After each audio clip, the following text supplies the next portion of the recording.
Next நம்ம பார்க்க போகிறது சர்க்குலர் மோஷனை பேஸ் பண்ணியிருக்க டிஃப்ரெண்ட் டைப்ஸ் ஆஃப் சம்ஸ் தான் நம்ம இந்த கிளாஸில் பார்க்க போகிறோம். ஓகேங்களா, ஒவ்வொரு கொஷினும் நம்ம பார்க்க ஆரம்பிச்சிடலாம்.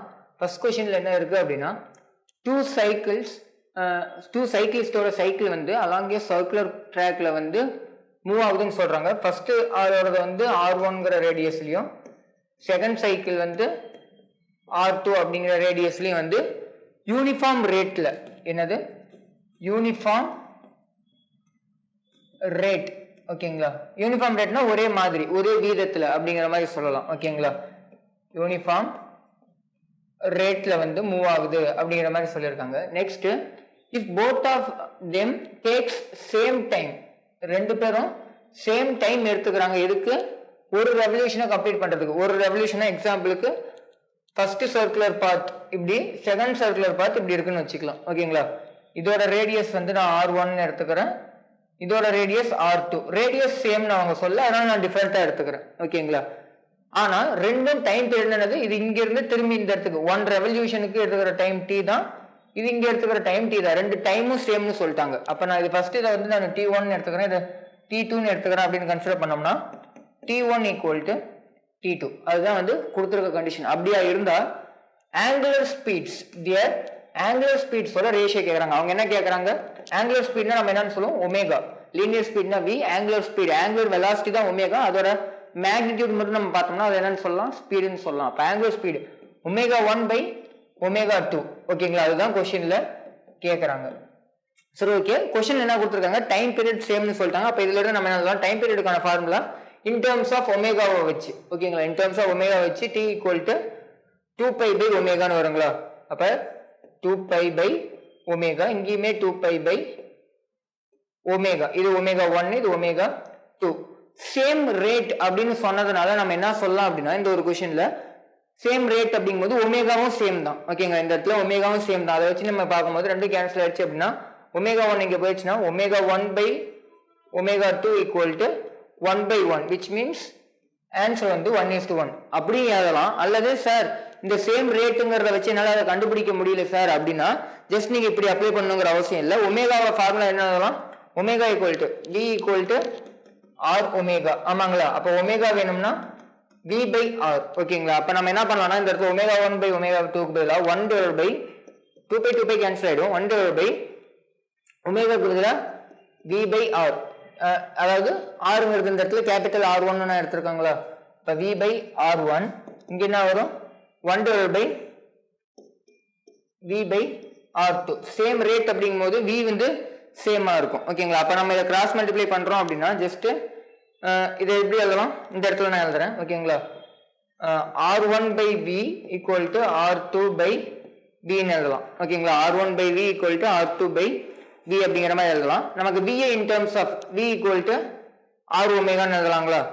அப்ப R1 divide by R1 omega 1 equal to R2 divide by R2 omega 2. V க்கு பதிலாக R ஒமேகா நம்ம சப்ஸ்டிட்யூட் பண்ணலாம். ஓகேங்களா, மறுபடியும் நம்ம இப்போ கேன்சல் பண்றோம் அப்படின்னா கேன்சல் ஆயிடும். ஒமேகா 1 பை ஒமேகா 2 இப்போ வேணும் அப்படின்னாலுமே ஒமேகா 1 பை ஒமேகா 2 ஈக்குவல் நமக்கு என்ன கிடைக்கும், ஒமேகா 1 இங்கே போயிடுச்சு, ஒமேகா 2 அப்படியே இருக்குன்னா இங்கே எதுவுமே இல்லை, அப்போ 1 தான் இருக்கிறதா இருக்கும். அப்போ 1 பை 1 நம்ம ஜஸ்ட் எப்படி போட்டாலும் நமக்கு என்ன ஆன்சர் வரும், 1:1 அப்படிங்கிறது ஆன்சர் வரும். ஜஸ்ட் இது கான்செப்ட் கொஸ்டின் தான், இவ்வளோ டெரிவேஷன் பண்ணுங்கிற அவசியம் இல்லை. ஜஸ்ட் யூனிஃபார்ம் ரேட்ல மூவ் ஆகுது அப்படின்னாலே, அதுவும் இல்லாம டைமும் சேம்னு சொல்றாங்க. யூனிஃபார்ம் ரேட்னா ஒரே மாதிரி மூவ் ஆகுது, ஒரே ஸ்பீட்ல மூவ் ஆகுது. அதே மாதிரி டைமும் சேம் அப்படிங்கும்போது நமக்கு என்ன சேம் வந்துடும், ஆங்குலர் வெலாசிட்டி சேம் அப்படிங்கிறது தான் வரும். அதுதான் சேம்ங்கிறதுக்கு மீனிங் தான் அது 1:1 அப்படிங்கிறது. ஓகேங்களா, இந்த கொஸ்டினுக்கான ஆன்சர் 1:1. நெக்ஸ்ட் கொஸ்டின் பார்க்கலாம். Speed of an object moving in a circular path. ஒரு சர்க்குலர் பாத்ல இருக்க ஸ்பீடு, ஓகேங்களா, வீல நம்ம டினோட் பண்ணலாம். எவ்வளவு அப்படின்னா அதுதான் கேட்கறாங்க கொஸ்டின்ல. Speed of object moving in a circular path of radius. பாத்தோட ரேடியஸ் என்னன்னு கொடுத்துருக்காங்க, 10 மீட்டர்னும். ஆங்குலர் ஸ்பீடு என்னது இப்பதான் பார்த்தோம், ஒமேகா 2 ரேடியன் பர் செகண்ட். அப்படின்னா என்னன்னு கேட்கறாங்க, V கேட்கறாங்க. நமக்கு தெரிஞ்ச ஒரே ஃபார்முலா இங்க என்ன கேட்கறாங்க, V கேட்கறாங்க, ஒமேகா கொடுத்துருக்காங்க. அப்ப லீனியர் டேர்மையும் ஆங்குலர் டேர்மையும் கம்பேர் பண்ற மாதிரி formula V equal to omega cross ஆர்னு ஒரு ஃபார்முலா நம்ம பார்த்திருப்போம், relation between linear velocity and angular velocity அப்படின்னு. ஓகேங்களா, அப்ப அதுல இந்த இடத்துல நமக்கு என்ன தேவையில்ல, கிராஸ் ப்ராடக்ட் தேவையில்ல, ஏன்னா வெக்டார் ஃபார்முலா கொடுக்கல, எல்லாமே மேக்னிடியூட் தான் கொடுத்துருக்காங்க, எண் மதிப்பு மட்டும் தான் கொடுத்துருக்காங்க. அப்ப V equal to omega r அதை மட்டும் நம்ம வச்சுக்கலாம் ஓகேங்களா. என்ன கேட்குறாங்க, V கேட்குறாங்க. அப்போ ஜஸ்ட் சப்ஸ்டிட் பண்ணிடலாம். ஒமேகாவோட வேல்யூ 2, ஆரோட வேல்யூ 10. அப்போ V equal to 20 மீட்டர்/செகண்ட். சிம்பிளாக தான் இருந்திருக்கும் ஓகேங்களா. இந்த ஒரு கொஸ்டின் வந்து straight forward formula based question ஓகேங்களா. அடுத்த கொஸ்டின் பார்க்கலாம். A body performing uniform circular motion. Question என்ன கொடுத்துருக்காங்க, uniform circular motion, uniform circular motion. Okay, வேற என்ன கொடுத்துருக்காங்க, completes 140 revolution in a second. Okay, 140 revolution in second. Frequency அப்படின்னா மீனிங் என்னன்னு கொடுத்துருக்காங்க, ஃப்ரீக்வன்சி FR என்னன்னு நம்ம பார்த்துருப்போம். அப்படின்னா மீனிங் என்னது, total number of revolutions completed in 1 second. 1 secondல எத்தனை number of revolutions, number of revolutions ஓகேங்களா கம்ப்ளீட் ஆகுதோ அதுதான் நம்ம என்ன சொல்லுவோம், ஃப்ரீக்வன்சின்னு சொல்லுவோம். இந்த இடத்துல சொல்லியிருக்கிறது என்னது, 140 ரெவல்யூஷன் ஒரு செகண்ட்ல. அப்ப இந்த இடத்துல ஃப்ரீக்வன்சியை நம்ம எப்படி எழுதலாம், FRN ஓகேங்களா. நாம் மோஸ்ட்லி F அல்லது N ரெண்டுல ஏதோ ஒன்று தான் யூஸ் பண்ணுவோம் ஓகேங்களா. என்னன்னு பண்ணுவோம் அப்படின்னா 140 எடுத்துக்கலாம் ஃப்ரீக்வன்சியோட value in terms of second power -1 அல்லது ஹெட்ஸ் ஓகேங்களா. இட்ஸ் ஆங்குலர் ஸ்பீட் என்ன கேட்கறாங்க, ஒமேகா கேட்கறாங்க. ஒமேகா கேட்கறாங்க. நமக்கு ஃபார்முலா என்னது, T equal to 2π/ω. T equal to 2π/ω. இந்த ஒரு ஃபார்முலா போதும், நமக்கு தேவையான எல்லாத்தையுமே மாத்திக்கலாம். ஓகே, நமக்கு என்ன வேணும், ஒமேகா வேணும். அப்ப 2π/T வரும். 1/T தான் நம்ம என்ன எழுதுவோம், ஃப்ரீக்வன்சின்னு எழுதுவோம். டைமோட இன்வர்ஸ் தான் அது ஃப்ரீக்வன்சி. அப்ப இந்த இடத்துல 1/T என்ன எழுதலாம், ஃப்ரீக்வன்சின்னு எழுதலாம், 2πf ஓகேங்களா. இந்த ஃபார்முலா உங்களுக்கு ஏற்கனவே கொடுத்தது தான், ஒன்றும் பிரச்சனை இல்லை. இருந்தாலும் ஒரு டைம் ஜஸ்ட் எப்படி வந்துச்சு அப்படிங்கிறது தான் இந்த இடத்துல பார்த்துருக்கோம். அப்போ ஒமேகாக்கான ஃபார்முலா வந்து 2πf. அப்போ ஒமேகா ஈக்குவல் டு 2π இன்ட்டு எஃபோட வேல்யூ 140. கொஸ்டின்ல பையை பேஸ் பண்ணி ஆப்ஷன் இல்லை, அப்போ பைக்கான வேல்யூவும் சப்ஸ்டிட் பண்ணிடுங்க. பைக்கான வேல்யூ என்ன வரும், 2 இன்ட்டு இந்த மாதிரி கொஸ்டின்ஸ்க்கு வந்து நம்ம 22/7 ரெண்டு வேல்யூஸ் இருக்கு. பையோட வேல்யூ என்னென்ன வரும், 22/7 ஆர் 3.14. நம்ம 3.14 இந்த ஒரு 22/7 யூஸ் பண்ணும்போது இந்த மாதிரி கேன்சல் பண்றதுக்கு ஈஸியா இருக்கும் ஓகேங்களா. அதனால நான் 22/7 யூஸ் பண்றேன். 22/7 இன்ட்டு 140. 7ஆல கேன்சல் பண்ணா இது 2 வருங்களா, ஐ மீன் 14 7 அப்ப 20 வரும். அது மொத்தமா கேன்சல் பண்ணும்போது அப்ப இந்த இடத்துல எவ்வளவு வரும், 222 44 44 இன்ட்டு 2 88 வருமா, ஒரு 0 இருக்கு. அப்படிங்கும் போது 880 ஓகேங்களா, 880 வரும். அப்போ ஒமேகாவோட வேல்யூ என்னது, 880 ரேடியன் பர் செகண்ட் ஓகேங்களா. ஆங்குலர் வெலாசிட்டியோட வேல்யூ என்ன வரும், 880 ரேடியன் பர் செகண்ட் வரும் ஓகேங்களா. அடுத்த क्वेश्चन பார்க்கலாம்.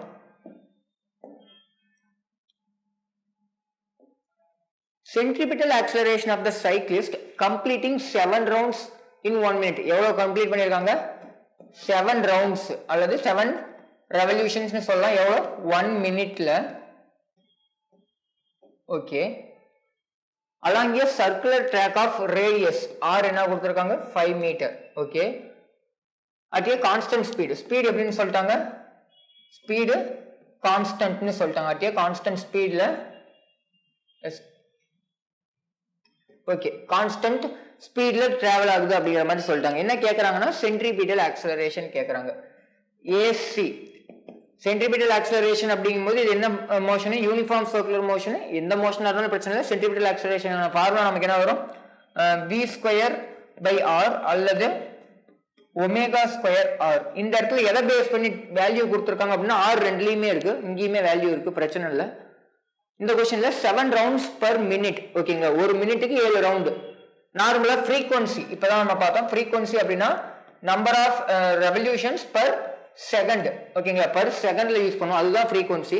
அப்ப நம்ம இதை எப்படி எழுதலாம் அப்படின்னா frequency equal to 7 number of revolutions per செகண்ட்ல எழுதணும். மினிட்டை வந்து செகண்ட்ல மாத்தணும்னா 16 எழுதலாங்களா, இன் டர்ம்ஸ் ஆஃப் செகண்ட்ல. செகண்ட் ரெவல்யூஷன்ஸ் ஓகேங்க, 7 ரெவல்யூஷன்ஸ் per 60 செகண்ட்ஸ். அப்போ ஃப்ரீக்வன்சி இருக்கு. ஃப்ரீக்வன்சி வச்சு நம்மளால எதுல ஈஸியா சப்ஸ்டிட் பண்ணணும்னா ஒமேகாவை தான் சப்ஸ்டிட் பண்ண முடியும் ஓகேங்களா. சாரி, இதுக்கான ஃபார்முலா v²/r ω²r மல்டிப்ளிகேஷன்ல வரும். இது v²/r, அது ω²r. ஜஸ்ட் அது மட்டும் பார்த்துக்கோங்க ஓகேங்களா. சிம்பிள் டேர்ம்ஸ் தான். நெக்ஸ்ட் நம்ம இதுல அப்ளை பண்ணுவோம். அப்ப இந்த டேர்ம்ஸ் இந்த ஃபார்முலா நான் அப்ளை பண்றேன். ஏன் இந்த ஃபார்முலா அப்ளை பண்றேன் அப்படின்னா ஃப்ரீக்வன்சி பேஸ் பண்ணி அதுல தான் ஃபார்முலா எடுக்க முடியும். ஏன்னா ஒமேகா ஈக்குவல் இப்பதான் நம்ம பார்த்தோம் 2π/t அல்லது 2πf ஓகேங்களா. அப்ப 2 pi f square into r வருங்களா? அப்போ 4 pi ஸ்கொயர் இன்ட்டு 7/60ங்களா? 7/60 7/60 இன்ட்டு 7/60 இன்ட்டு ரேடியஸ் வந்து 5. ஓகேங்களா? பையோட வேல்யூ சப்ஸ்டிட் பண்ணிடலாங்களா? பையோட வேல்யூ என்ன வரும்? 22/7 4 இன்ட்டு 22/7 இன்ட்டு 22/7 7 7 7 7. ஓகேங்களா? கேன்சல் பண்ணிடலாம். அதே மாதிரி நம்ம மல்டிப்ளை பண்ணுறோம் அல்லது ஜஸ்ட் கேன்சல் பண்ணுறோம் அப்படின்னா வந்து எப்படி எழுதலாம்? இந்த பக்கம் என்ன இருக்குது? கொஷினில் என்ன கேட்குறாங்கன்னா சென்ட்ரிபிட்டல் ஆக்சலரேஷன் தான் கேட்குறாங்க. அது அப்படியே இருக்கட்டும். ஜஸ்ட் சால்வ் பண்ணுறோம் அப்படின்னா 5ஆல் இதை கேன்சல் பண்ணுறோம் அப்படின்னா 12 வருங்களா? 12 வரும். இதை வந்து கேன்சல் பண்ணுறோம் 12 கூட அப்படின்னா இது 3ன்னு வரும். ஆமாங்களா? நெக்ஸ்ட்டு 60ஐயும் இந்த ஒரு 22ஐயும் கேன்சல் பண்ணலாம். 60 22 இங்கே வந்து 11, இங்கே 30ன்னு வரும். அப்போ கீழே வந்து 3 × 3 9 வருமா? 90 கீழே இருக்குது. மேலே 22 × 11. ஓகேங்களா? 22 × 11. ஓகேங்களா? 22 × 11ன்னு இருக்குது. ஜஸ்ட்டு 2 2 2 2 2 4 2 242ன்னு வருது. ஆப்ஷனுக்கு வருவோம். ஓகேங்களா? இந்த கொஷின் தானே? ஓகே, இதை வந்து நம்ம டிவைட் பண்ணோம்னா ஒரு 3 ஓகே இந்த நம்பர் இருக்குது. ஜஸ்ட் இதை சால்வ் பண்ணுங்கிற அவசியம் இல்லை. ஆப்ஷனை வச்சு சொல்லிடலாம். ஆப்ஷன் வந்து 3க்குள்ளே வருங்களா? 3 9 27 வருங்களா? 3 × 90 எவ்வளோ வரும்? 270 வரும். பட் இது 240 தான் இருக்குது. அப்போ 3க்கு கீழே வரும். ஆப்ஷனில் ஒரே ஒரு ஆப்ஷன் தான் இருக்கும். நீங்கள் வேணால் டிவைட் பண்ணி பாருங்கள், உங்களுக்கு 2.7 ஒரு கே வரும். ஓகேங்களா? ஜஸ்ட் டிவைட் பண்ணி பாருங்கள், 2.7 கிடைக்கும். ஜஸ்ட் அப்ராக்சிமேஷன் வச்சு நமக்கு ஆப்ஷன் இருந்துச்சுன்னா நம்ம போட்டுடலாம். கொஸ்டின் என்ன பண்ணியிருக்கோம்? பெருசாக எதுவும் பண்ணல. எந்த ஃபார்முலா வரும்? சென்ட்ரிபிட்டல் ஆக்சலரேஷன் கேட்குறாங்க. நமக்கு 2 ஃபார்முலா தெரியும். இருக்க டேட்டாவுக்கு ஏற்ற மாதிரி. ஓகேங்களா? ω²r இதுல இருந்து நம்ம அப்ளை பண்ணலாம். அல்லது நான் உங்களுக்கு ஃப்ரீக்வன்சியை பேஸ் பண்ணி ஒரு ஃபார்முலா கொடுத்துருப்பேன். ஓகேங்களா? சென்ட்ரிபிட்டல் ஆக்சலரேஷனுக்கு டைம் பீரியட் பேஸ் பண்ணி ஒரு ஃபார்முலா கொடுத்துருப்பேன். ஃப்ரீக்வன்சி பேஸ் பண்ணியுமே ஜஸ்ட் இதில் அப்ளை பண்ற மாதிரி ஃபார்முலா கொடுத்துருப்பேன். நீங்க ஜஸ்ட் ஸ்ட்ரெயிட்டா அந்த ஃபார்வர்டில் ஓகேங்களா இப்படி கன்வெர்ட் பண்ணுங்கிற அவசியம் இல்லை. அந்த ஃபார்முலா தெரிஞ்சதுன்னா ஸ்ட்ரெயிட்டா அந்த ஃபார்முலாவில் போட்டால் கூட உங்களுக்கு இன்னும் கொஞ்சம் சிம்பிளாகவே இந்த ஒரு சம் முடியும். ஓகேங்களா? ரொம்ப சிம்பிள் சம் தான். டேட்டாஸ் கொடுத்துட்டாங்க, ஜஸ்ட் அப்ளை பண்றது தான். ஓகேங்களா? பையோட வேல்யூ இந்த ஒரு சர்க்குலர் மோஷனை பொறுத்த வரைக்கும் நமக்கு 22/7 நம்ம நார்மலா யூஸ் பண்ணோம் அப்படின்னா கேன்சல் பண்றதுக்கு ஈஸியா இருக்கும். ஓகேங்களா? ஜஸ்ட் அது மட்டும் பார்த்துக்கோங்க. அடுத்த கொஸ்டின் பார்க்கலாம். If the frequency of an object in uniform circular motion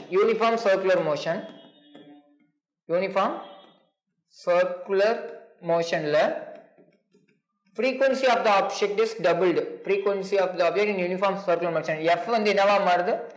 2f மாறுது frequency. அப்ப இதோட ஆக்சலரேஷன் எப்படி இருக்கும்?